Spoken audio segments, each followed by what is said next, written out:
So we're going to call to order the meeting of the Finance Advisory Committee for the City of Albany. The date of the meeting is February 2nd, 2022. All right, and I'll do a roll call. So Committee Member Banker. Present. Committee Member Babalia. Here. Committee Member Priven. Here. Vice Chair Trainer. Here. And Chair Kerr. Yes, here. And I will share the land acknowledgement. Give me one moment.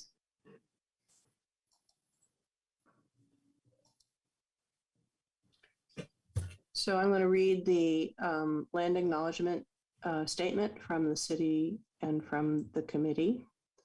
The City of Albany and the Finance Advisory Committee recognizes that we occupy the land originally protected by the Confederated Villages of Lisjan. We acknowledge the genocide that took place on these lands and must make strides to repay the moral debt that is owed to this indigenous people, specifically the Ohlone tribe. We thank them for their contributions, which have transformed our community and will continue to bring forth growth and unity. The City of Albany and the Finance Advisory Committee commits to sustaining ongoing relationship with the tribe and together build a better future for all that now we make this their home. And then we move to the approval of the minutes. I'll take a motion to approve the minutes. Seconded. Thank you, Member Papalia. We have a motion and a second. We have a roll call. And just to confirm, the motion came from... It came from me. Oh, okay. All right. And seconded by Member Papalia. Perfect. Thank you. Committee Member Banker. And Committee Chair Kerr. Yes. Committee Member Pavalia. Yes. And Committee Member Priven. Yes. And Vice Chair Trainer. Yes. Motion passes.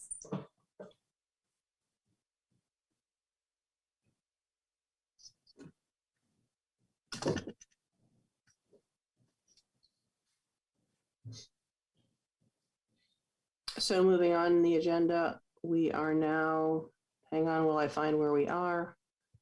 I'm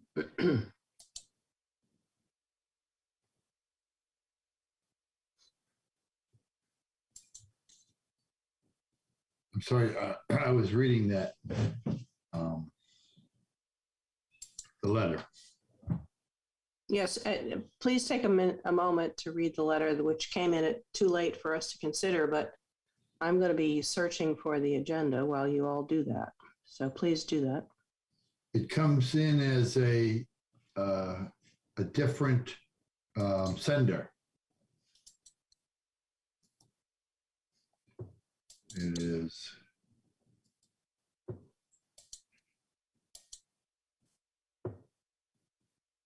I'm having trouble getting to the actual agenda. Would you like me to share the agenda? That'd be great. Thanks.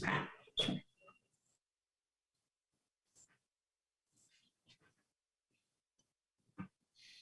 So we're on 3.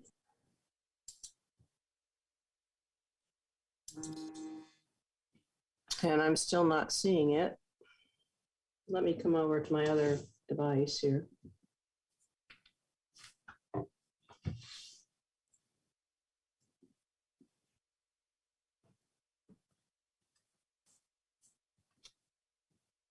So item 3 is announcements. Are there any announcements from the committee members? Yes, I have one. Please go ahead. Thank you. I unfortunately am moving. I'm moving to Seattle. This is sudden, in just a month's time. So I let Heather know on Friday or Monday, excuse me, when I picked up some stuff, and So I'm really sorry. I was looking forward to being more present and anyway, I wish you all good luck, but I'll be here for the rest of the meeting. Well, thank you for your service and thank you for your announcement. I assume that this will mean that we will post an opening on our committee and that we will, if you could remind me, please, who appointed you so that we can. Tiedemann? Aaron Tiedemann? Aaron Tiedemann, okay. So we'll reach out to Aaron and see if he has anyone that he would like to appoint. But hey, Seattle, go. That sounds like a lovely change and a wonderful opportunity for you. And thank you.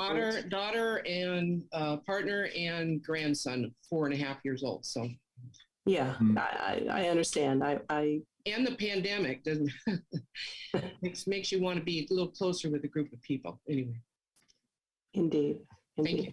Well, I just want to say I really appreciate you being on the committee. I appreciate your comments and we'll definitely miss you. Sorry to see you moving on. It makes it, I understand, but we'll miss you.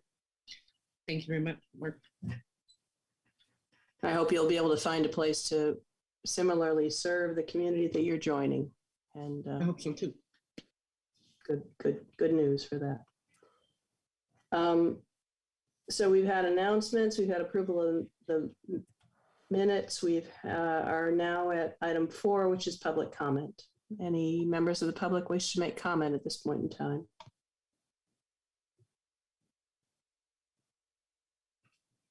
Can you tell us if we have people? Yes, we have one participant and he is looking to make public comment. Judy, how long is public comment? Public comment is 3 minutes, as is all comment. Okay. Right. And how do I mute? I am attempting to figure out how to view participants while sharing my screen.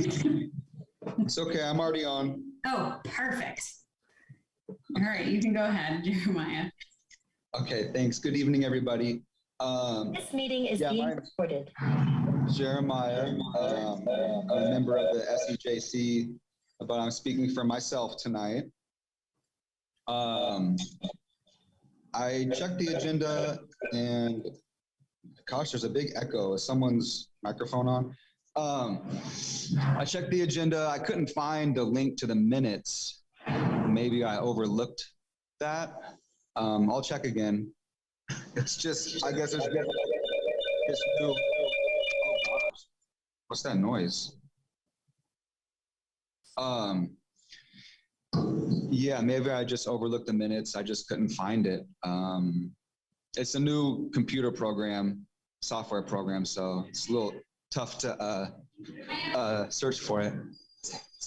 It's a little tough to search for it, but you know, that's okay. And then basically,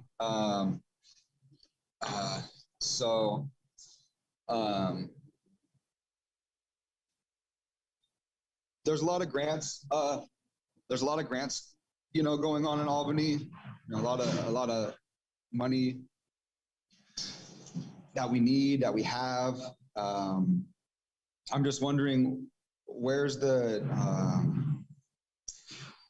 officer, what's it called? I'm sorry.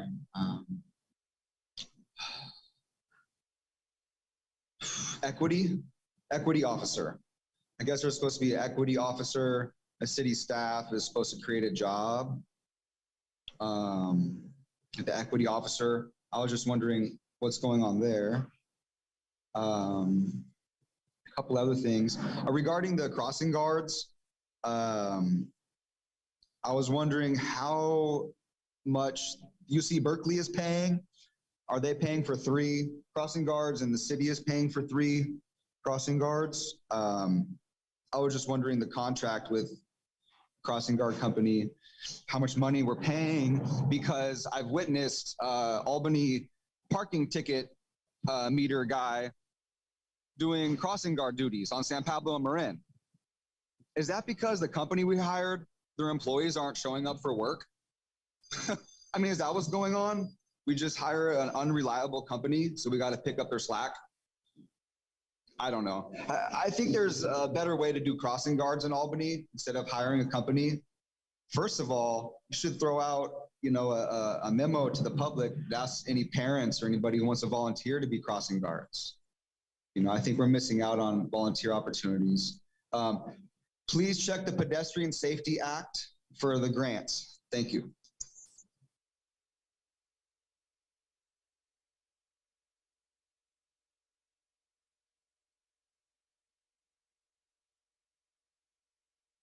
Judy, you're on mute, but there are no other public comments. Thank you, Jeremiah.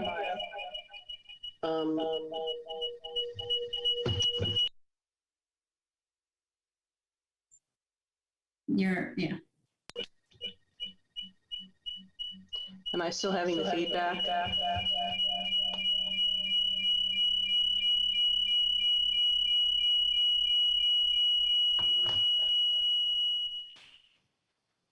Do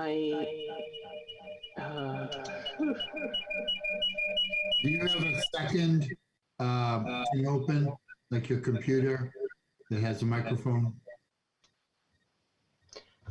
Yeah, I'm not sure what's wrong here, but I'm getting a lot of feedback. Do you have two microphones? On two device or on different devices? One on a different device, it could be live.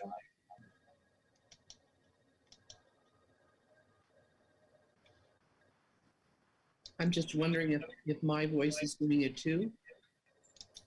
No, Judy, there's, I'm showing two devices logged in for you.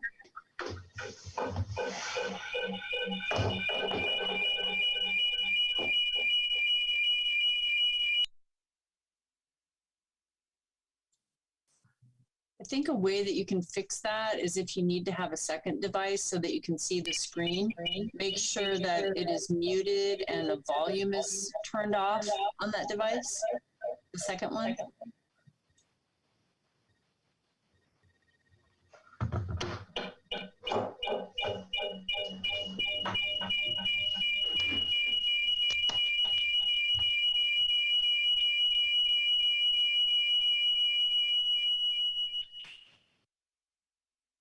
My dog does not like that very much.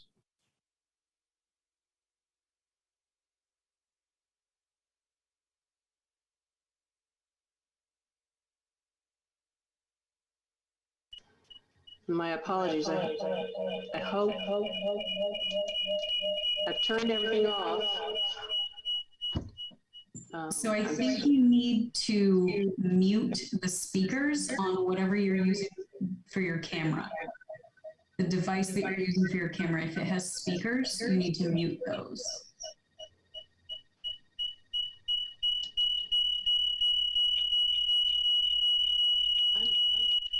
I'm going to turn the meeting over to Vice Chair Trainer while I try to figure this out.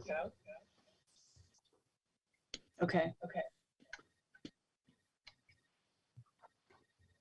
All right, so I think Chair Kurt, if you just mute everything. Okay, that seems better.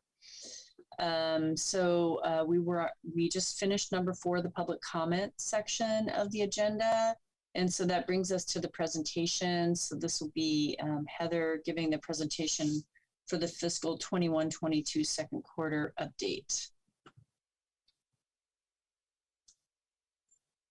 Right, so I have, I submitted a staff report that talks about where we are for the second half of the year. This goes through December 31st of 2021. It's hard to believe that we're in February of 2022, but you can see from the very first page of attachment 1 to the staff report where we are, as a whole. And so far, we've collected 40% of the revenues that we budgeted. And you'll notice that none of the transfers have been made. And that's a significant portion of our revenue. I will go back through, we've been focusing on the audit. So I will go back through and make sure that the transfers by quarter are made before the next quarterly report. But I think that this is a good understanding of how reliant we are on those transfers from special revenues and how much they really support our operations. This includes things like the new tax measure, the new parcel tax measure for parks and open space, as well as our pension tax override and some other public works revenue that we get from other sources that are directed to specific activities. Then for our expenditures, we're about where we should be. We're at 51%. You'll remember from first quarter that the beginning of the year is always kind of heavy because we have our pension unfunded liability and all of our insurance payments are all due in the very first month of the year. So those lines are 100% spent on like in month one, and we just don't spend anything else in those lines. So it always seems like we're a little bit ahead of where we want to be, but we're actually, right on track, if a little behind where I'd think that we would normally be at this time, sitting around 51%. In my staff report, which I'll pull up here, I had a couple of charts that talk about the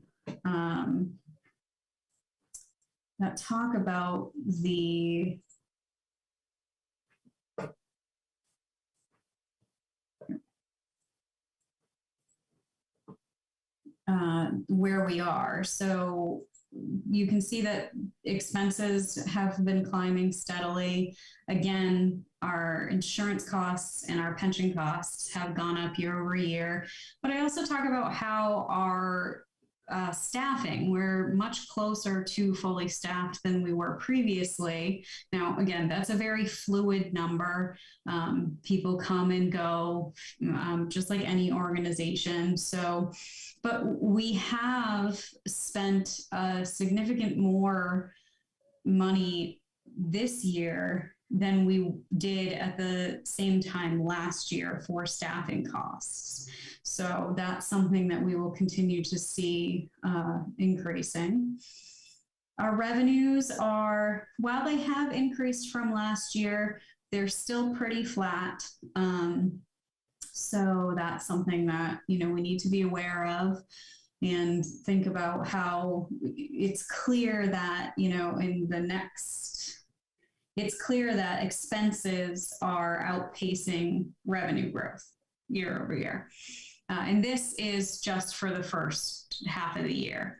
And again, this doesn't include transfers. So we are making up some of this with the transfers from special revenue funds, which means that we have the revenue to cover those expenses. It's just that it's revenue that is coming from special funding sources. So I'm working on how to better show visually the reliance we have on the different funding sources, so that it's easily seen in a snapshot, kind of how we are reliant on different funding sources for different expenses. COVID is still a thing. It's affecting both expenses and revenues. Expenses, we still have to purchase PPE, the personal protective equipment. We are purchasing masks and a lot more cleaning products than usual. So our overtime expenses have increased because we have people out due to COVID or exposures. So, that's something that is still affecting us on our expenses. On our revenues, we haven't had as much of a downturn in revenues as other municipalities have, which is great. We've actually had a large increase in our property transfer tax. As I explained in my report, we've actually already hit what we budgeted for this year in property transfer tax. The thing is, that's definitely not something we can rely on. So I wouldn't rush to increase that revenue line right now. I'd wait until we have another year under our belt so that we know really, it's not like everyone's selling their house once a year. So that's not something that we can continue to rely on. So we'll have to see kind of where it ends up with the increase that we passed for property transfer tax, but also how quickly houses are turning over, in the next couple of years to kind of figure out where we're going to end up with being able to budget that revenue. The last thing I talked about is our cash and investments. You'll notice on the cash and investments summary that we have what appears to be a significant increase in actual assets from last year. You have to remember that 2.3 million of this is from the ARPA, the American Rescue Plan Act funds from the federal government. So that is there. And we have a significant increase in cash. As I explained in my report, we generally had been keeping about 4.5 to 5 million to cover costs associated with the banking. I haven't made the transfer to our local agency investment fund specifically because one, interest rates are down, so it's not making all that much anyway. And then two, because I've been tossing around in my head the idea of an asset management, and I wasn't sure. I was thinking that it might be better to have that in cash than to have to move it around a bunch of times if we were going to do that. So that's something that we also need to think about. And if it's not something that's going to happen within the next few months, I will probably move it into our local agency investment fund to potentially earn a little bit more interest. So that is basically my verbal summary of what I wrote down. And I will turn it back over to Chair Kerr. Do we think that we've figured that out, or are we going to Vice Chair Trainer? Well, I'm going to leave it to you to tell me if I'm echoing to the fifth chamber or not.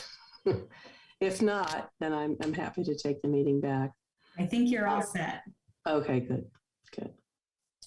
So the agenda then takes us to, if you could share that agenda again, that would be great.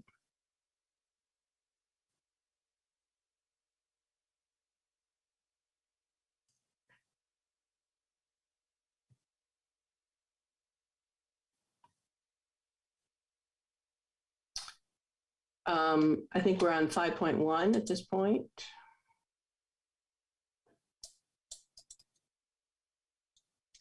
So is now a good time to ask some questions on the report? So I just gave my report, and so do we have questions? Yes. Yes. Questions, please. Go ahead. Member Banker. Thank you. Help me understand just one more time, Heather, is our special, do we consider special revenue funds as restricted? I mean, is that the way of looking at them? Okay. So that's actually a very good question that was asked to me by someone else. Asked, what's the definition of a special revenue fund? And I guess I kind of use it when I presented the budget. I categorize things into operating budget and then special revenues. And special revenues basically have a dedicated purpose. So for example, measure, I think it's M, the Parks and Open Space parcel tax has to be used for what the voters passed it for. We have a library tax that has to be used for library purposes. So they're not restricted in the sense that other funds are restricted because they are dedicated to a specific, like they've already been, promised to some project or other, they're restricted in what they can be used for. Thank you.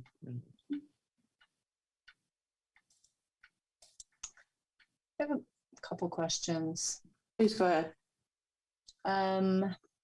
What line item does the property transfer tax appear on in the budget report? That is the,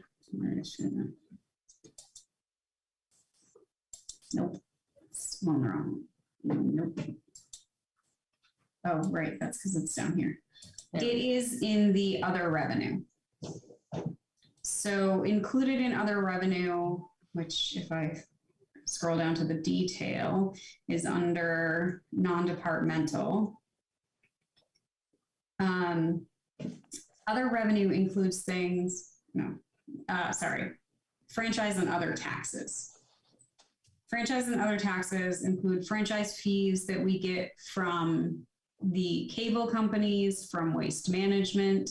It includes business license taxes. It includes the racetrack tax. It includes anything that's, smaller than, property tax is obviously just property taxes. Sales and use taxes actually includes 3 different types of sales and use taxes. And then the franchise and other taxes, it includes a number of things that are under 2 million in, we budgeted internally in the franchise and other taxes about 1.8 million for the property transfer tax this year.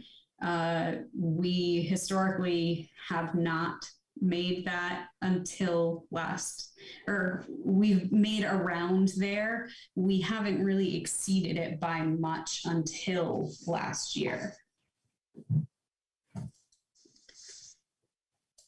Okay, so then I guess my comment on that is, if the property transfer tax amount collected for the first half of the year has already exceeded the whole year budget, and the franchise and other taxes is sitting right now at about 49.5% of budget, that means a lot of the other taxes must be considerably under what was budgeted that are being collected.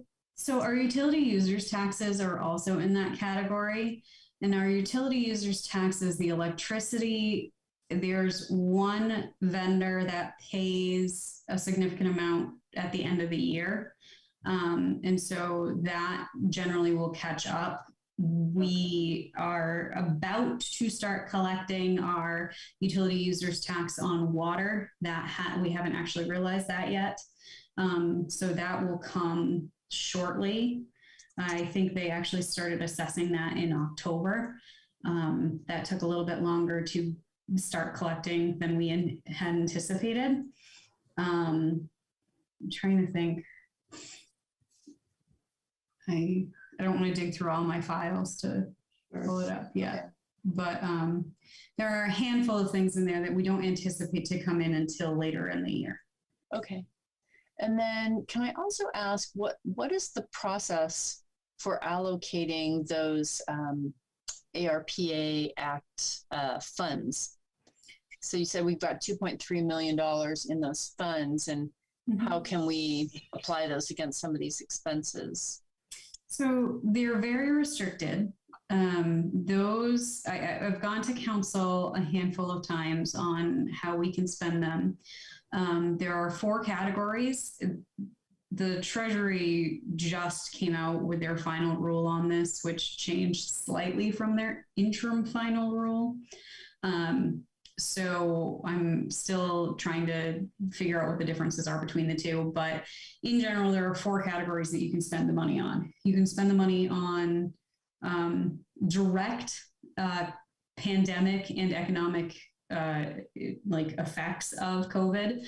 So we could, in theory, cover some of our PPE purchases or some of our overtime that we've been spending because people have been out because of COVID. We could, offer grants. One of the things the council has already appropriated $900,000 to a temporary individual assistance program, which is part of our contract with Berkeley Food and Housing to help homeless and other services. And we are also hiring a temporary 2-year position, a temporary COVID. They'll be working in the Albany Cares office to help people who you don't have to be in any, economic bracket, just anyone who was affected by COVID or needs some assistance, they can talk to this person and this person will be working to try to find them resources for their specific situation. So that's one thing. We are bringing next Monday a proposal for an appropriation for business grants and business help. So that's kind of category 1 in the ARPA funds. Category 2 is you can spend it on basically hazard pay for frontline workers who have been, who are still working and, have been directly affected because of COVID. But again, there are major restrictions on how that is applied. The third category is revenue loss. The interim final rule indicated that there was a very specific formula that you had to use. And when I did my initial calculation, we did not qualify because we didn't lose as much revenue because we had done some transfers, and it does not go revenue source by revenue source. It does total overall revenue. So we did not qualify. However, in the new rule, there is a standard deduction that they are mentioning, but I have to do a little bit more research to see whether we actually qualify for that. And then the fourth category is capital, but it is very specific to sewer infrastructure, sewer, water, and broadband infrastructure spending. So it was a very long-winded way to say we can't use it for our operating budget.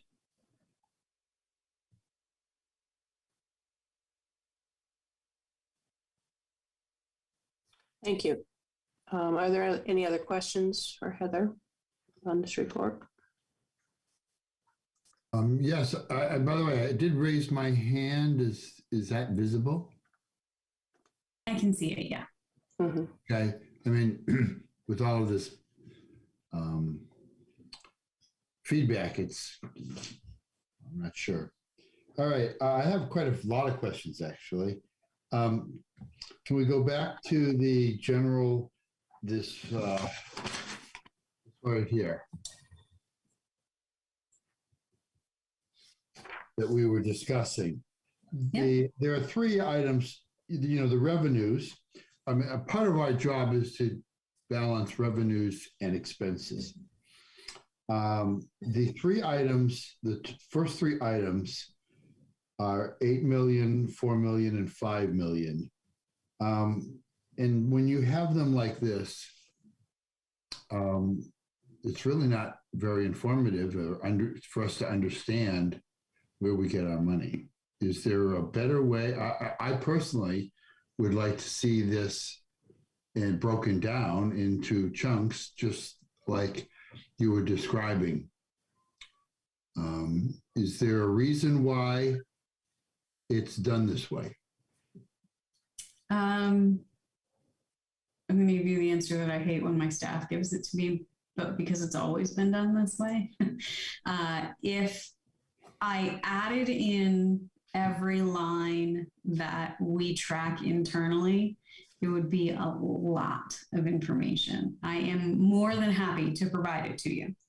I am just warning you, it will be a much longer report. I can provide it to you guys. I can send it out or post it. Which property tax is just your 1% property tax. The special revenue funds are in their own funds, and we'll go over those another time. This is specific to the operating expenses in the general fund. I hear you. So, I mean, you've answered the question, which is it's always been done that way. So what I'd like you to consider is that there hasn't been a financial advisory committee until last year. So that's a good reason to change it. So now the question is, property taxes can be basically broken down into how many categories? You don't have to tell them, but. Right, so for this one, it's the one. And that's what I was trying to So that can't be broken down? There is no breaking it down for the general fund. This is the 1% that we get from the county. The parcel taxes are in a different fund, Okay. which is not shown on this report at all. So this is just the 1%. Correct. Okay, well, that would be good to, have it defined that way. Like, this is what I need to know to understand it. And I think the public needs to know. So, we don't really have any public participation in this because, for one reason, is because it's too dense and it's not really communicated in common understanding for people. That's one of my goals, is to be able to break this down in a way that the general public can understand. So what's the next item is sales and use taxes. Yeah, so that has three things in it. That has the sales and use taxes that we get from the state. That is the city's portion of what the state collects. The second is our 0.5% transaction tax. Everyone calls it the local sales tax, but that is technically not a sales tax. It is a transaction tax. And then the third thing that is in here is the sugar sweetened beverage tax. Okay, so that's the kind of thing I would really like to see year over year changes in that, so we can see where our revenues are coming from. And as has been previously mentioned by Member Trainer, that it seems that the transfer tax has covered maybe other losses, so we can't even understand it or see it. And the transfer tax is not in either.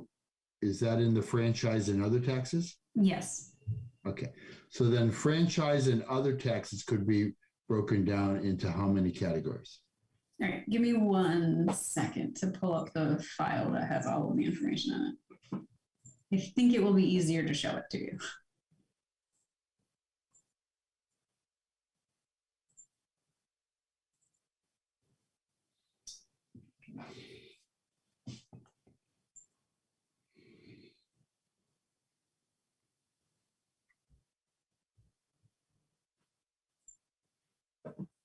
Okay, now I will reshare my screen. I apologize in advance for what goes on in my head. Okay, so if I unbind this and I remove the filter. So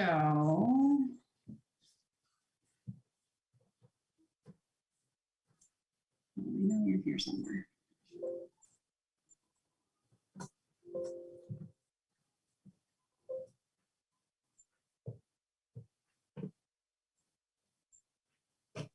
Here we go.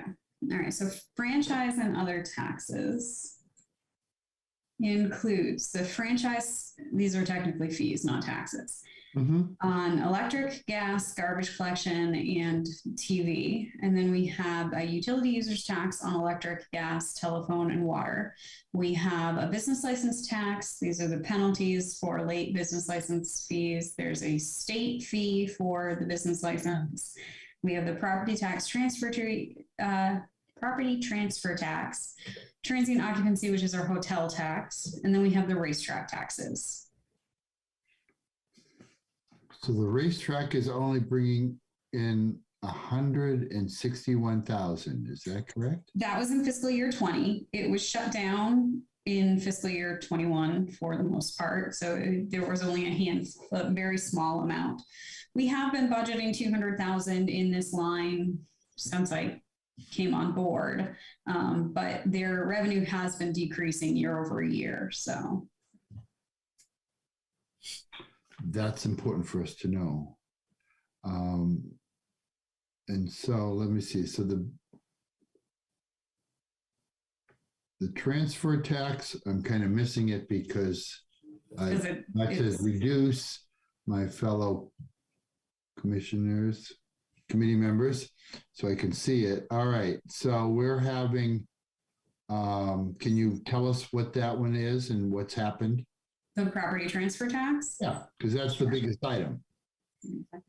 There. Okay, so property transfer taxes in fiscal year 20, we collected 1.75 million. In fiscal year 19, it was here. If I go back to fiscal year, oh, I hit everything. It was also less in fiscal year 19. In fiscal year 19, it was 1.7. In fiscal year 18, it was 1.5. We did, like I said before, we did increase the tax as of January 1st, 2020. Yes. Yes. No. Was it 2020 or 21? I think it was 21. 2021. Yeah, there we go. Thank you. So we anticipated having a little bit more in 2021, but we got a lot more than we anticipated because there were just so many sales in the last half of 2021. And because you can see, if I look quarter by quarter in 2021, which again, if you think of fiscal year 2021, you are, this is July 1st, 2020 through June 30th, 2021. And you can see it was normal, way more than we anticipated. It's the spring. So there were just a lot more transactions. Houses were being sold left and right. So now if you look. Okay, so that was because of the spring. It was spring. No. This is I work in real estate. Okay, so, but I would love to know what the year-over-year increase, and I think we all would like to know year-over-year increase of units. Number of sales. That would be very helpful.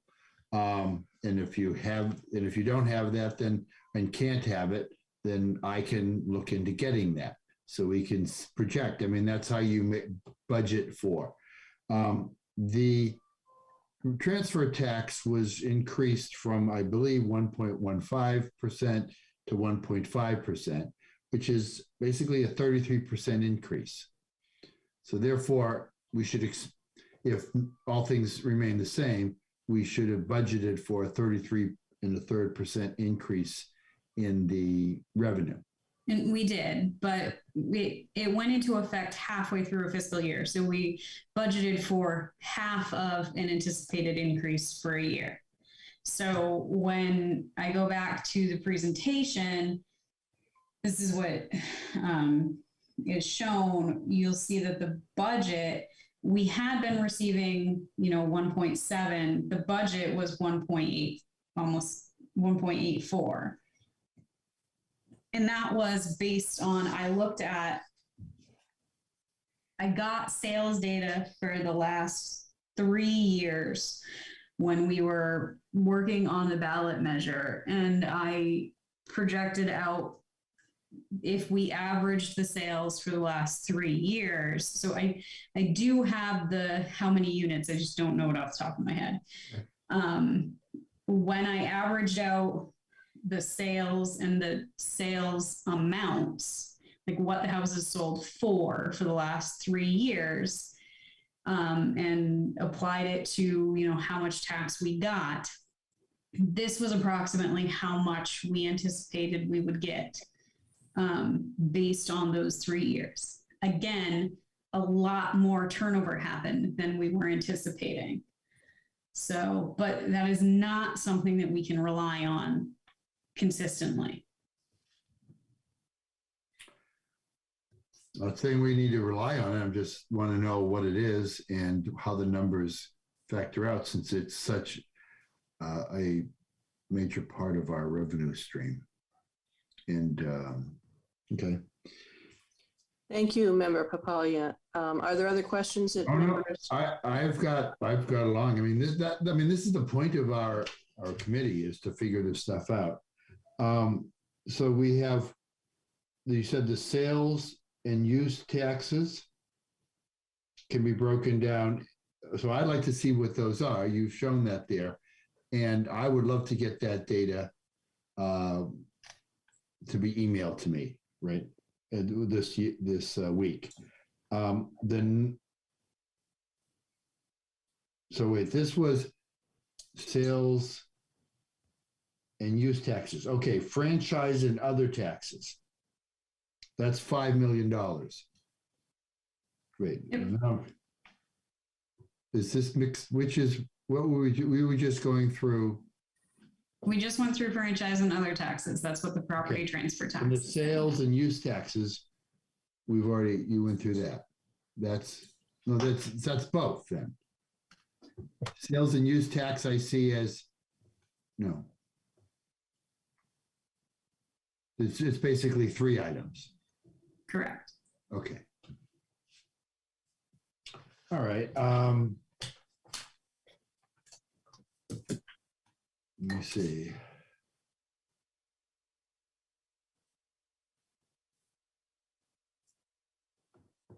The issue about expenses, that we haven't gotten that far yet. Is that correct? Should I save those questions?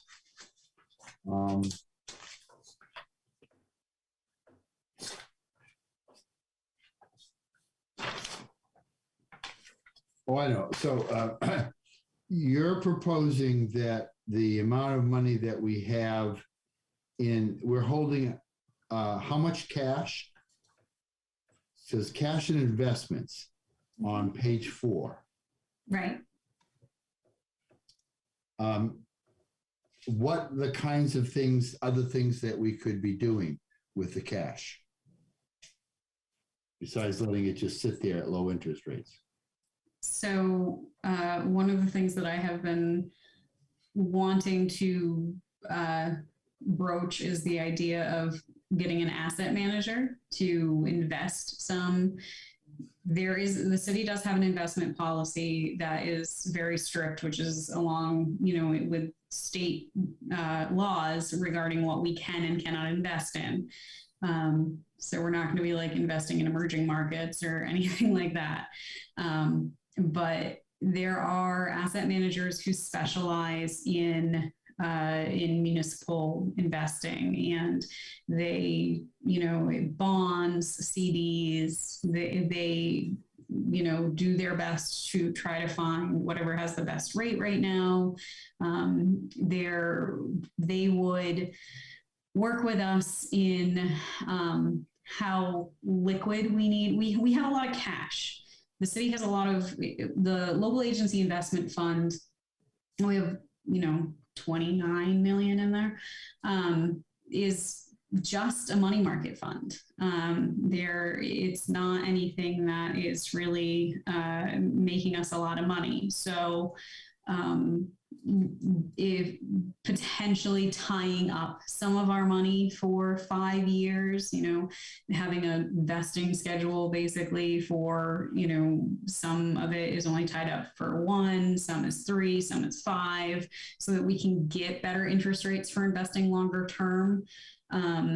So that is something that I have wanted to broach. I just have not had the time to put together full request for proposals. And then the final person would be, or the few people who are selected would potentially be interviewed by you guys at a meeting and then go to the council. So the 29 million is presently getting what kind of return on it now? It depends. All right, you're gonna have to deal with my file structures. While you're doing that, Heather, I'd like to just interject that I think this is an agenda item further down our agenda. Is that not correct? It is the revenue ideas. So Member Papalia, if you would be so kind as to hold your questions so that we can move through the agenda without jumping in and out of agenda items.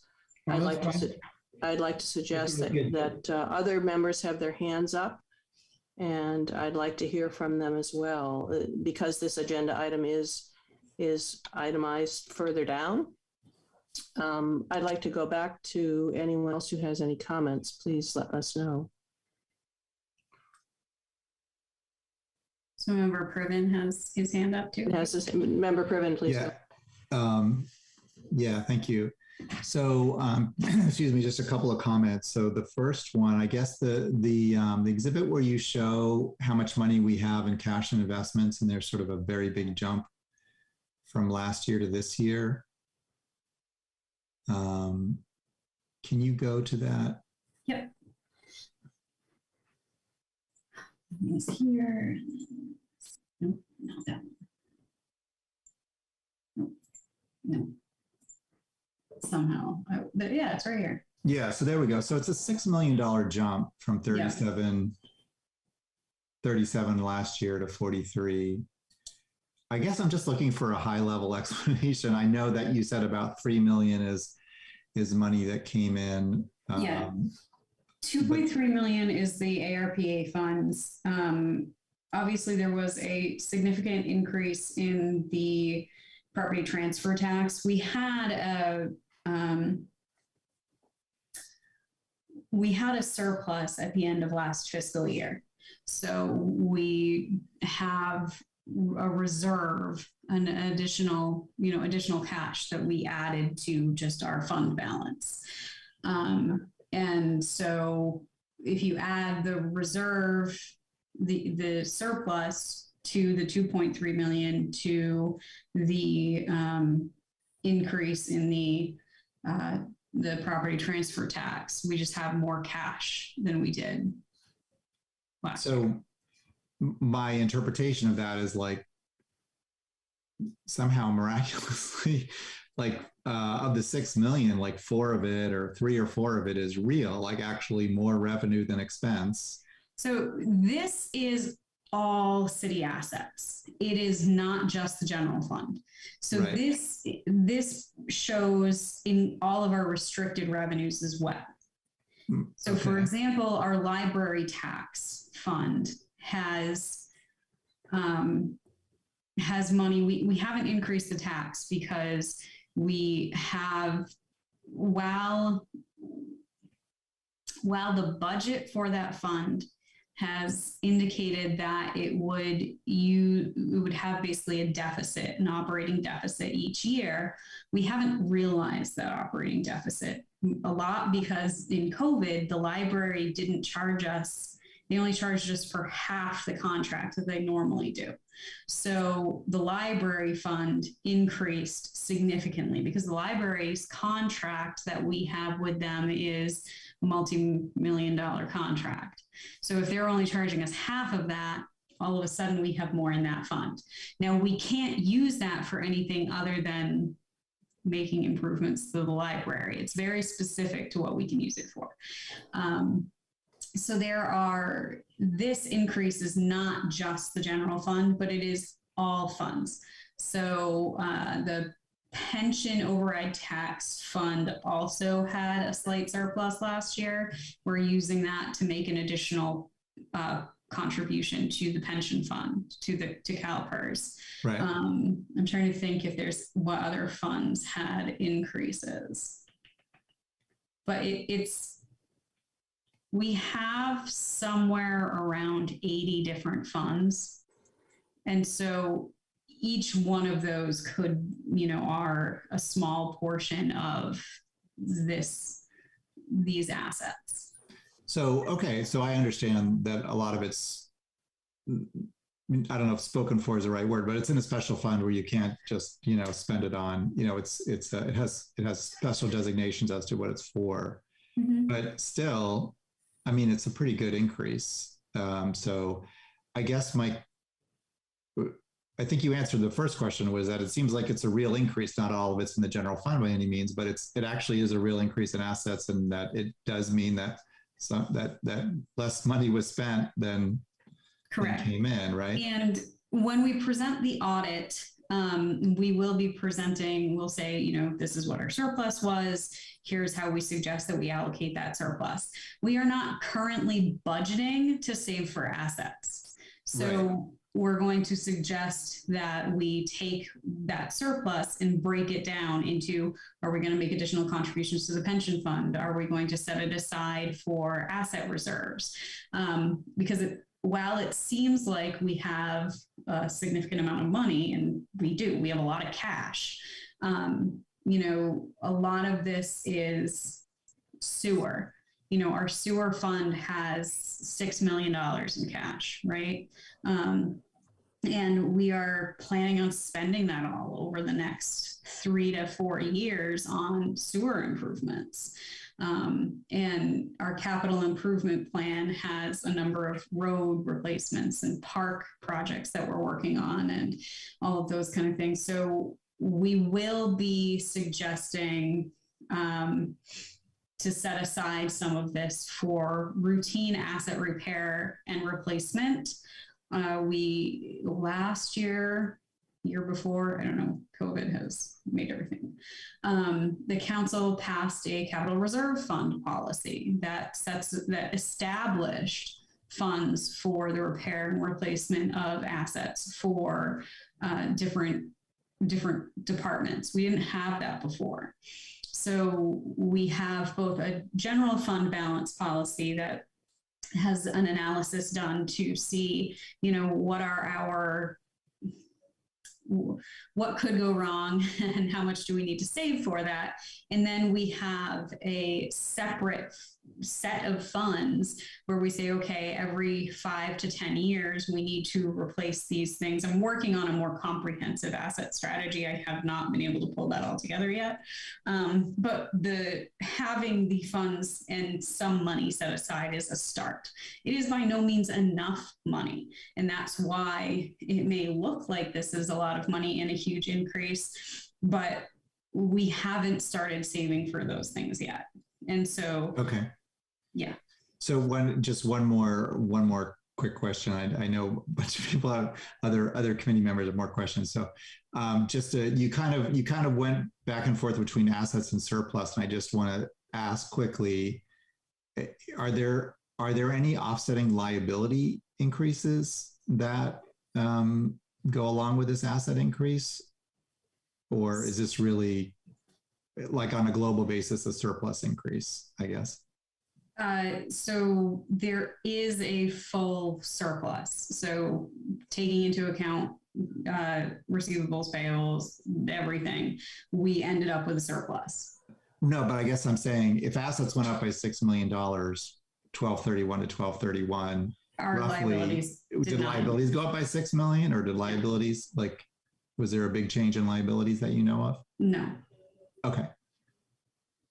Thank you, Member Previn. I'm going to go now to Member Trainer, and then we'll circle back to Member Papalia after that. Both of you have your hands up, so please go ahead, Member Trainer. Thank you. Just a follow-on question to Member Priven's question. On this combined city accounts report of cash and investments, is there another report that breaks this down by what type of fund has which balance? So, you know, general fund, library fund, all of those other types of things? I do have that. It is not something that I package. It is something that I can provide.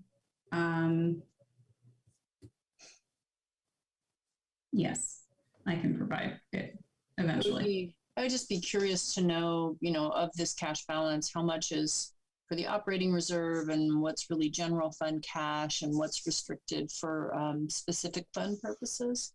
That would be really helpful. And then another question, I know you had mentioned that the audit is underway currently. And when do you anticipate that will be complete, and when will we be able to see draft of that? So they are working on finalizing it now. They anticipate having it presented to council at their not Monday, but the meeting after. I had wanted it to be able to be presented to you guys today, but we did not get it done in time. So I will go through a detailed presentation of it at your next meeting. Okay, and will we get a chance to see that before it goes to council? As soon as I get it, I will send it to you guys. Member Trainer, any other questions? No, thank you. Okay. And Heather, do you need to breathe? Are you okay? I'll survive. We're going to circle back to Member Papali at this moment, and then we will move to the next agenda item, unless Member Banker raises her hand. Oh, she has, and so we'll have one more comment from Member Banker after Member Papali. Thank you. Okay. Heather, did you were able to read the letter that was brought in by Mr. Yes, the public comment, the written comment that we received. Yes. So in it, he states that there is a $30 million unfunded pension liability. Is that correct? Yes. He also states that the financial documents of the city also indicate that CalPERS is charging the city a yearly 7% interest penalty for any unfunded pension ballast.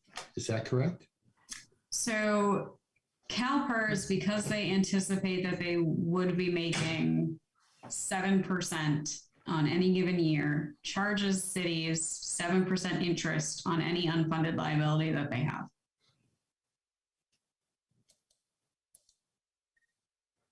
Okay.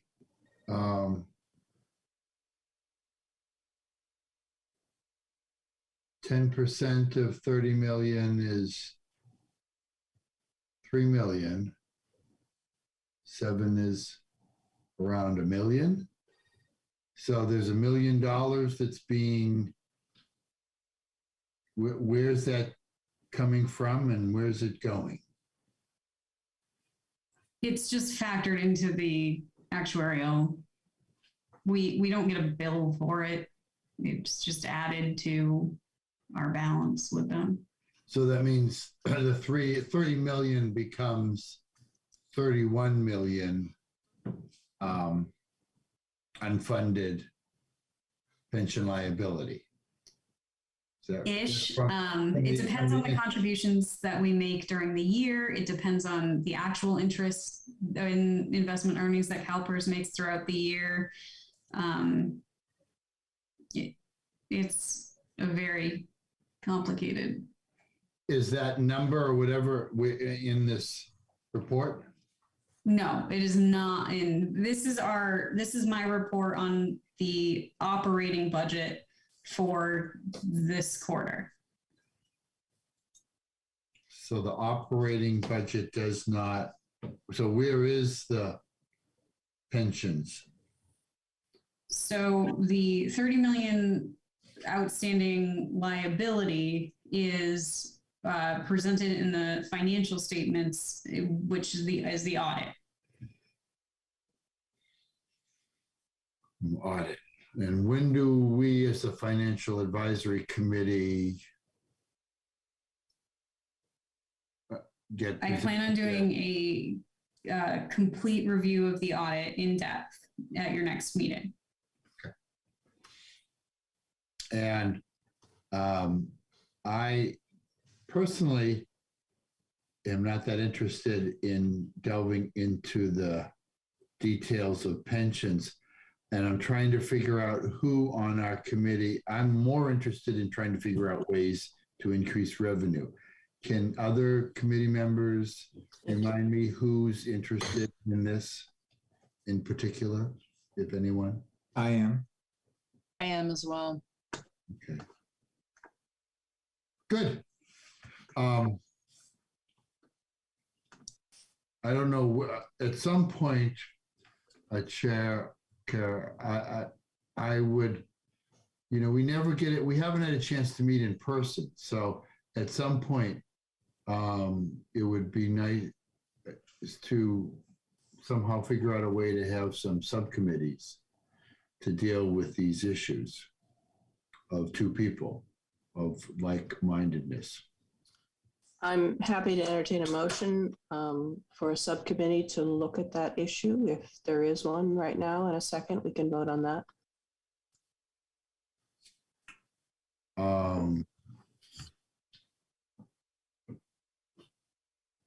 Well, I don't want to form a committee. I'm interested in forming, I'm trying to figure out, is this the right time to be doing that? I don't see why not. Okay. I'll make the motion that we have a subcommittee. Please, Member Priven, make a motion. Go Sure, ahead. I'll make a motion that we have a subcommittee to look at pensions for the city. And do I have a second for that? Second. Yeah, that's what I wanted to hear.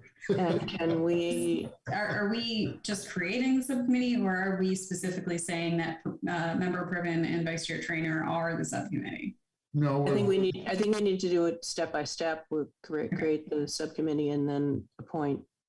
I mean, it's rather a fait accompli, but yes, let's do it step by step. So can we have a vote on the proposal and which was seconded, to create a subcommittee to deal with the Member Priven, could you read your motion again, please? The motion is that the Financial Advisory Committee established a subcommittee to look at the city's pensions. I'd like to make amendment to that proposal. Please. I will entertain that. The amendment is that Member Priven and Member Trainer are the members. Do I have a second for that? I mean, I'm happy to accept that amendment, but Chair Kerr, you said you thought maybe it should go in a sequence. So I'm confused. I was just doing this so we wouldn't have to go through the whole motion. By the time we finish the conversation, we will have gone through that. So let's accept Member Papalia's friendly amendment to create a commission and staff it, or with Member Priven and Member Trainer. So that is the motion, and I don't know that we have a second for that, but let's try that. Does anyone want to second that? Establishing a subcommittee and staff and creating the members of the subcommittee. Second, please. I'll second. And now we can have a roll call. Only one, not two roll calls. You guys are just making my meeting minutes as complicated as well. It becomes complicated, yeah. All right. So, Let us know when you're ready. Committee Member Banker. Aye or yes? Chair Kerr. Yes. Committee Member Papalia. Yes. Committee Member Priven. Yes. And Vice Chair Trainer. Yes. Motion passes. Thank you, committee member. So the subcommittee is appointed, and we hope that the subcommittee will have a report at subsequent meetings. And we can now move to the next agenda item, I believe, which is, help me out here. I'm not seeing, I'm still struggling. I don't know what happened. Typically I rely on my second screen for my agenda. So I had to turn that off because of lots of noise. So we are now at second quarter update, 5.1. Actually, I think we're done with that, and we're on 6.1, which is the work I suppose plan. you address the investments question. That's where I'm not sure we're done. Oh, investments. I think there was a brief discussion of that. Hearing no further discussion, we'll move to 6.1. Work plan item. Now you got me confused. So this is the part that I wanted about revenue, that you deferred my question in the past? to this. Right, so let's move to item 6.1. Work plan, item revenue oversight, additional sources of revenue for the city. We are moving now to item 6.1, and I'll open it to the committee members for discussion.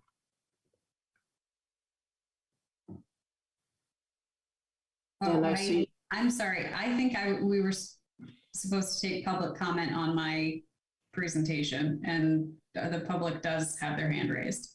Okay, I apologize to the public, and let's hear public comment on that. Thank you. Right.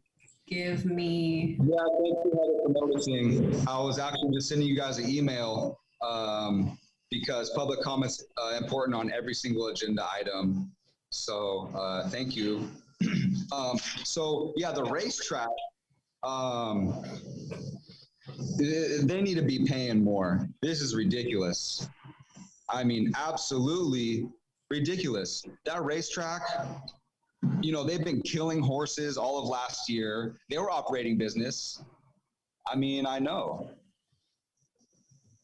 They're not paying enough. So we need to talk to the racetrack and have them fund something. We're not getting enough from Target.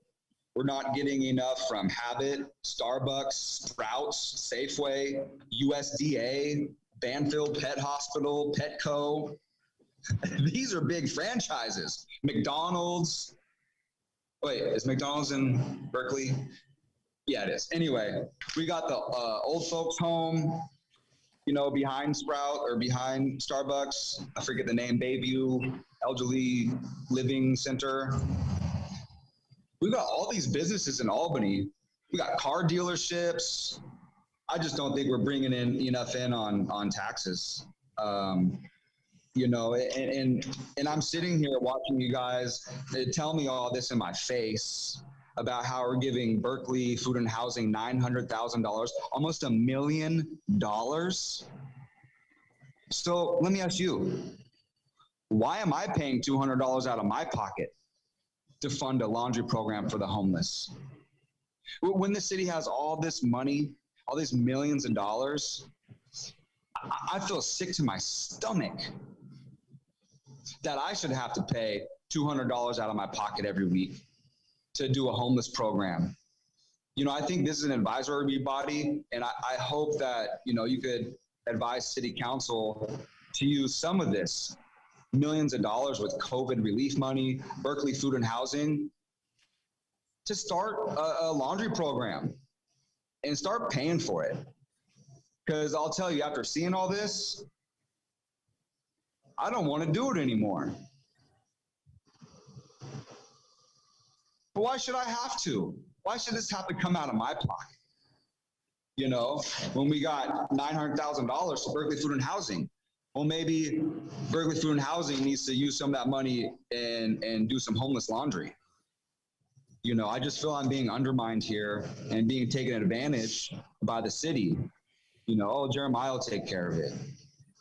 You know, we got hardly any programs for the homeless. You know, no shower programs. You know, you depend on the school districts. I don't see one thing for the homeless. And all this money for the library, what happened to the porta potties? Oh, and last thing I want to say, just give me 5 more seconds, please. The government, like cities, we get discounts on things. Like if we order porta potties from Honey Bucket, we get a city discount. And we get a lot of city government discounts. So let's try to get those discounts. Thanks. Thank you, Mr. Pinguelo. Are there other members of the public who would like to comment at this time? If not, we will take it back to Member Papalia. You have your hand up for a final round here. Well, I could take it down. I just left it up, but I just wanted to clarify. I'm not an expert on this, but I think we give the money to the Berkeley Food and Housing Project as a way that they end up servicing people in Albany. Thank you. Thank you. And Member Privet, you also have your hand up at this moment. Yeah, are we talking about, I'm sorry, I'm talking about the revenue. Are we on to 6.1 or no? Not yet. We're Okay, still sorry. taking public comment. I'll wait. Okay. I thought we were on revenue. All right. The agenda, 6.1.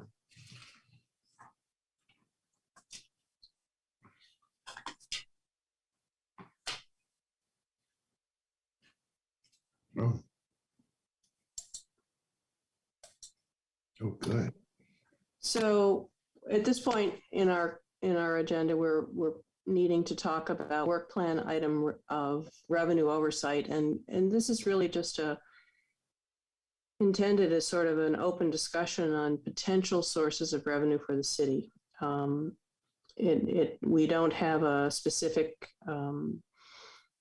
framework for this discussion. So what I'd like to suggest is that we simply go through the committee members and have a brief discussion of what committee members think in terms of additional revenue sources that the city might consider, and also additional needs for revenue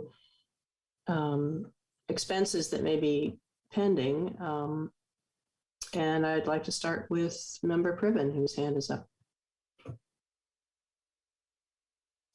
So real quickly, I don't have great ideas, but I just wanted to support Heather's idea of hiring an investment manager to increase revenues, investment income revenue. I think right now in this investment environment, the rates are very low. It's not going to make much of a difference, but just to establish a relationship and to have something in place for hopefully the day when there's more opportunities for investment income, I think it'd be really wise to have that established already. So I just want to support that idea. Member Griffin, would you like to suggest that as a motion and a recommendation to council, or do you just have a sort of a soft suggestion? I'm open to either way. If Heather feels like it would help to have a formal recommendation, I'm happy to make a motion, but either way. Personally, I think it just kind of gives me the kick that I needed to actually write the RFP, unless somebody wants to help me with that as part of the committee. I could help you with that. I do work with a lot of organizations that use investment managers, and I could get you some sample RFPs if that would help.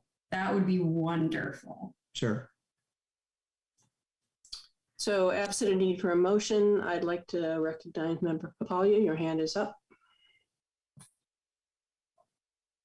You're muted. You're muted. Thank you. Trying to save the feedback there. Can you explain now, Heather, what rate we're getting for the 29 million or 26 million? So I was just trying to look for that, and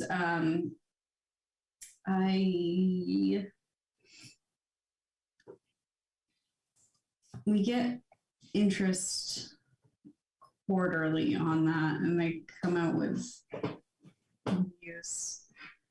I don't need exact. Do you know, like, if it's between 0 and 0.5%? It's small. Yeah. So my question was, do you have an idea of how much we're earning, like 0 to 0.5%? And the second question would be, previously it was between like 0.5 and 0.7%, and now it's been like less than 0.5. Gotcha. And then use of an investment manager would be a goal that we would have for the investment manager to figure out a way to safely invest it so that we could get approximately what kind of return? Do you have a? I mean, in this interest rate environment and with the restrictions on city assets, I would say 2.5%, 3%. Would be a great goal. But I mean, that would change year to year depending on the environment. That's all I wanted to know on that issue. Thank you. I have other questions, other things, but let's continue. We're going to have a motion on this to support this idea for council. Did we have a motion? We don't have a motion except for the previous member Priven offering to assist in identifying potential sources of that. Yeah. Well, I'm not sure we need a motion at this point. well, I thought Heather said she wanted us to back her up on this. That it would help her going to council if we made a motion that to. There are a few steps that need to happen before that. One, member Priven was nice enough to say that he would help me with getting some sample RFPs. Once I get that together, I will probably bring them back to you guys for approval before we send it out. And then we will pick a handful of investment advisors to basically be interviewed by you guys. And then you would pick an investment advisor to suggest to the council. And I think at that point, this is a couple meetings away at this point. Thank you. Thank you. Member Papalia, any other questions? Yes. So in terms of sources of revenue, one thing I've been concerned about is that the university development, which was created, 200 units of housing and sprouts and all these other commercial areas that may not have worked so well during COVID, but I think they're coming back. That my understanding is that this land was tax exempt when the university used it as a vacant land. And then when they converted it to commercial use, it no longer becomes tax exempt. Now, the use has changed, and the existing buildings of worth hundreds of millions of dollars, in my estimation, are considered not real property, but kind of, so they're not on the secured property rolls like my house is, so that you can't look up what they're paying in taxes. And I have, so I can check basically, it's public information. You can go and check on a lot of properties and you say what their tax bill is. Well, we have a kind of a vague assessed value for part of the land, but we don't know what their taxes are, what revenue this biggest development in our city in the last 30 years. And it somehow got appraised by the county for something or other, which we can't find out what it is or what taxes they end up paying, because it's on the unsecured tax rolls. And I've requested the information from the city manager. I've mentioned it to Heather. I've mentioned to the head of the building, the public community development department. And I hit a roadblock that it's like, well, we can't really find out that this is all from the assessor's does what he does, and then we get money. And somehow we're supposed to just trust that this is being done properly. Now, I believe in the moral of you can trust, but verify. And there is no verification of what they're paying. And so I don't trust that that huge development is paying their proper share. And I want to know how we can find that out, Heather, and I need your help, and I don't accept it. And I'd like to understand, I'd like to hear if the other committee members have any interest in this or not. This issue was somewhat mentioned by Mr. Pinguello. And as I said, I don't know what they pay, so I don't know if they pay too much or too little. So that's one issue. The second issue is I also am very interested in hearing what the racetrack is paying and finding out how much and why, how they pay. By the way, my understanding was that they only pay based on races that are performed on the track. So if people come to that track and bet on other races on other locations, that we're not getting any of that. I don't know I don't know how long some of you have been here, but there was 20, 30 years ago when I got here, the biggest contributor to our budget was the racetrack. And it has declined to being a couple $100,000 a year. It's pitiful. So I also agree with Mr. Pinguello that there's something wrong there. But I don't know how to fix it or how to address it or what can happen in the future about it. Because this brings me to issue number 3, which is sports betting in California. I mentioned this last year. I've mentioned that there is a proposal. There's multiple proposals that to allow sports betting in California. And this is considered the golden prize for sports betting is California.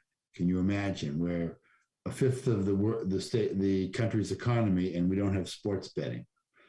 And there are competing proposals to allow this, one of which is proposed by an Indian tribe that would allow them to control a certain amount of sports betting, but would also allow sports betting at racetracks in at least 2 counties, one of which is Alameda County, which would mean that the racetrack could end up, if this passes, be a major center for sports betting. And this is a multi-billion-dollar prize.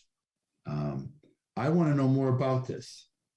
And I think that this should be one of our jobs. And I'd like to have this, and this could be on our ballot in November. And I'm trying to pull up the article. Sports betting, next big election battles in California. Tribal casinos may spend $200 million this year on competing visions of the biggest untapped sports betting market left in the United States. This is an article from the New York Times, which I would love to share with everybody. You can find it pretty easily. So those are 3 issues of potential revenue streams that I think that I'm very interested in, and I'd like to hear what other people think about that. And particularly, Heather, what you can help us find out more about those 3 issues. Thank you, Member Polio. Member Banker, you have your hand up. I'd like to hear from you, please. I just have one other suggestion for revenue that I've been looking at closely. And I don't know if this is something that would be accessible to cities or not, but federal government is offering what they call inflation bond right now. It's very interesting, and there's interesting terms. I don't know if the city has the same access to those kinds of mechanisms or vehicles, but it'd be something that would be, it looked like if it's treated the same, it looks like it's fairly accessible, meaning it doesn't tie it up for very long.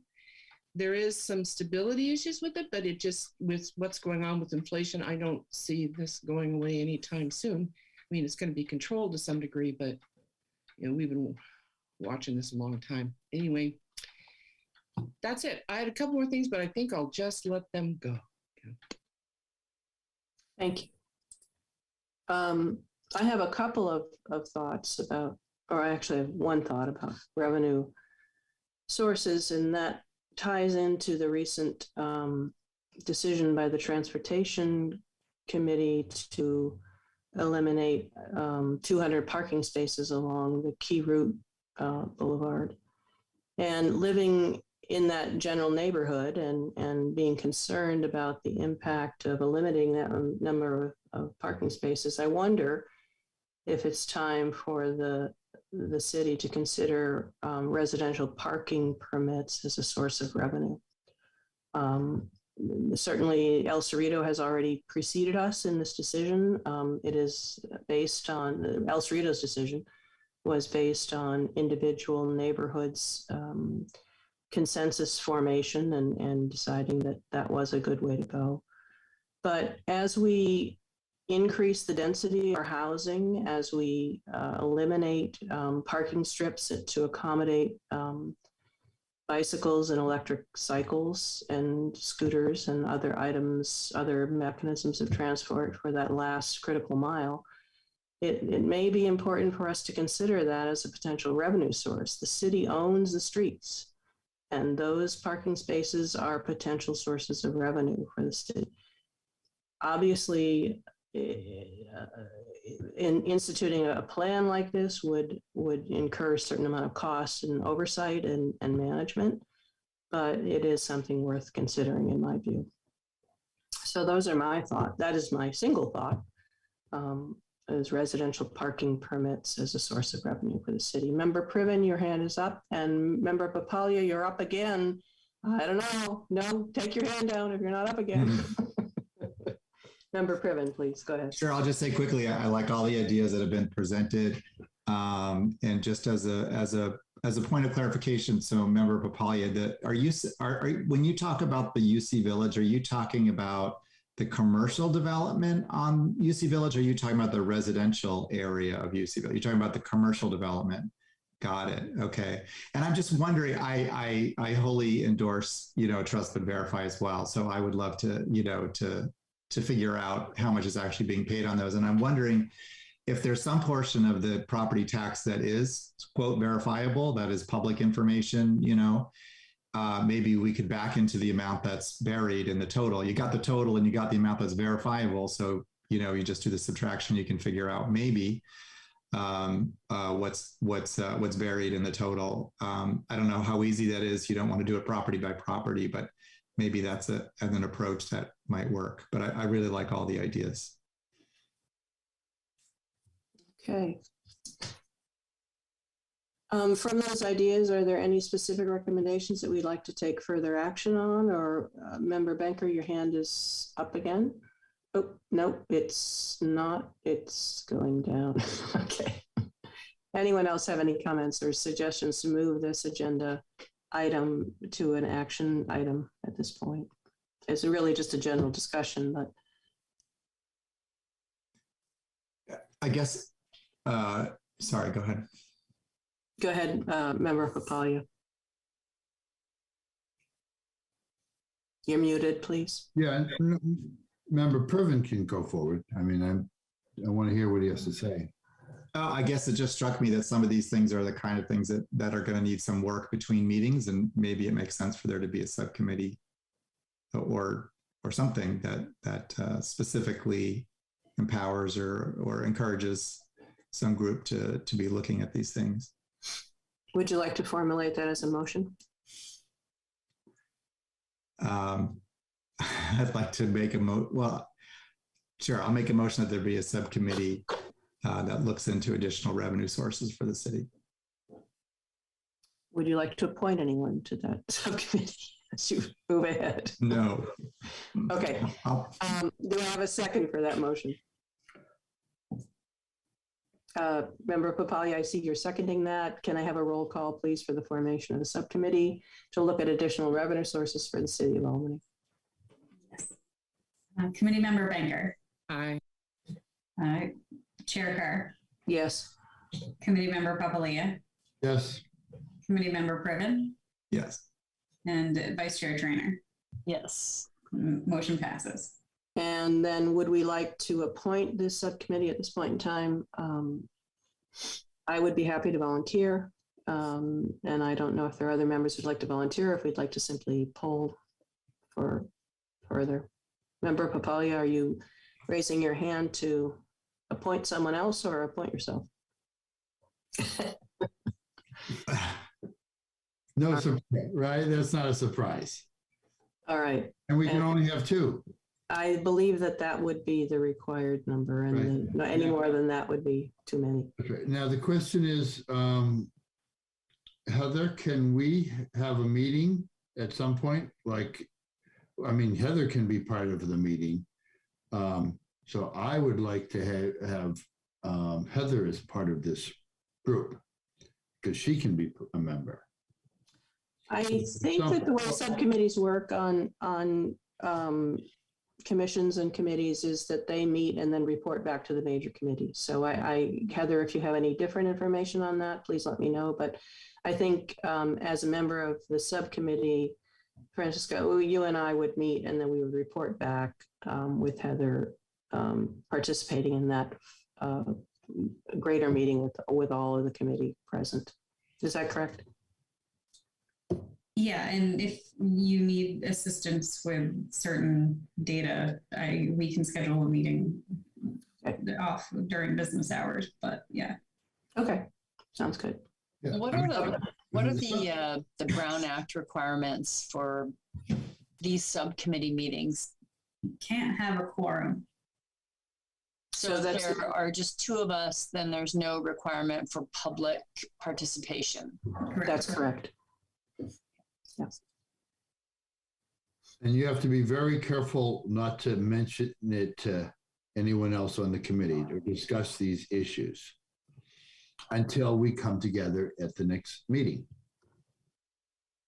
Right. So that's the whole point. Because the public is, but I mean, you can get input from the public and you can get input from anybody.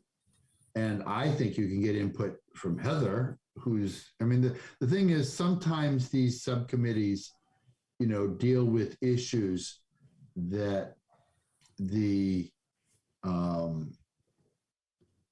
that need help from the staff person. And sometimes they don't need that much help. They can do the research on their own. I feel I still need a lot of help from Heather on this because I'm still learning all these numbers and where they come from. So So we will meet. we got to vote. We do need a vote on this. It's true. So can we still poll the committee, please?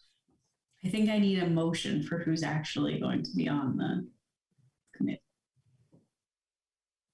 Well, I'd like to make a motion that Chair Kerr and myself are members of the subcommittee that can meet or get information as needed from the finance director and report back to the group at our next meeting. And so that's that. And just as a note, I think it's good form to ask the public about this before we vote. Do we have any public comment on the formation of the subcommittee? We have one hand, Jeremiah. Oh, thanks. Yes, I am totally on board with everything you're doing. The last subcommittee you made also, I was raising my hand to suggest the same thing. So I'm so glad you guys are interested in the retirement money, the pensions, and this one as well about how to get money for the city. I just want to say you guys are doing a great job. This is exactly what we need. We need people to find ways to get more money for the city, whether it be, getting grants or just plain and simple throwing our tax ID out there to everybody. I know Safeway gives one-time donations per year to a tax ID number. You can go to one Safeway, you can go to another Safeway and another Safeway once a year. So, I mean, just that one-time donation from Safeway could be, a pallet of water for an event or something, Sloan Stroll, give out free water, or I just think we got to reach out and it takes a lot of footwork to, go throw our tax ID number out there and go talk to Safeway and, Best Buy and maybe Costco and just every single business and see what they could do to help our city. I mean, the answer is already no if we don't ask. So I've already got a COVID testing company to want to do free COVID testing sites in Albany and a porta potty thing. But anyway, I'll try to stay on topic. I'm for this subcommittee. I'm sorry to get off topic. Thank you. I don't see any other hands up. So we've had public comment. We have a motion and a second. Now I think, no, we don't have a second. I'll second it. Member Priven has seconded. Okay, so committee member Banker Yes. and Chair Kerr, Yes. committee member Papalia, Yes. and committee member Priven, Yes. and Vice Chair Trainer. Yes. Motion passes.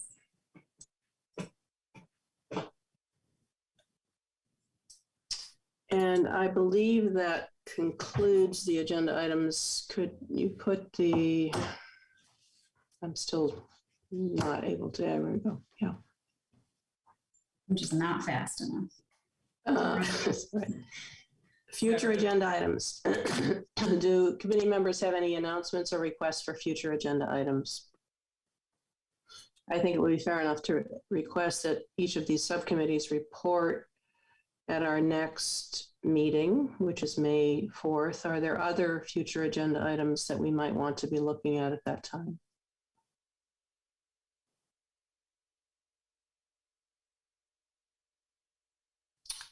And Member Banker, I'd like to once again thank you for your service and wish you all the best in Seattle and beyond, because I don't think you should stop in Seattle. You need to go up to Everett or something, Olympia, I don't know. But your service is appreciated, and we are thankful for that. Much gratitude. I thank you. I wish I could have, sounds like you guys are just getting started now, so you have a work plan, yes. We have an approved work plan and we have work, so that's a good thing. That's a good thing. Thank you very much. I'll miss you guys. All right. Member Banker, you will forever be one of the founding members of the Albany Financial Committee. So make sure you put that in your resume for the future, okay? Thank you. Thank you. With no further comment, I think we'd like to adjourn this meeting. The time is now after the time we started. It appears to be time to adjourn. So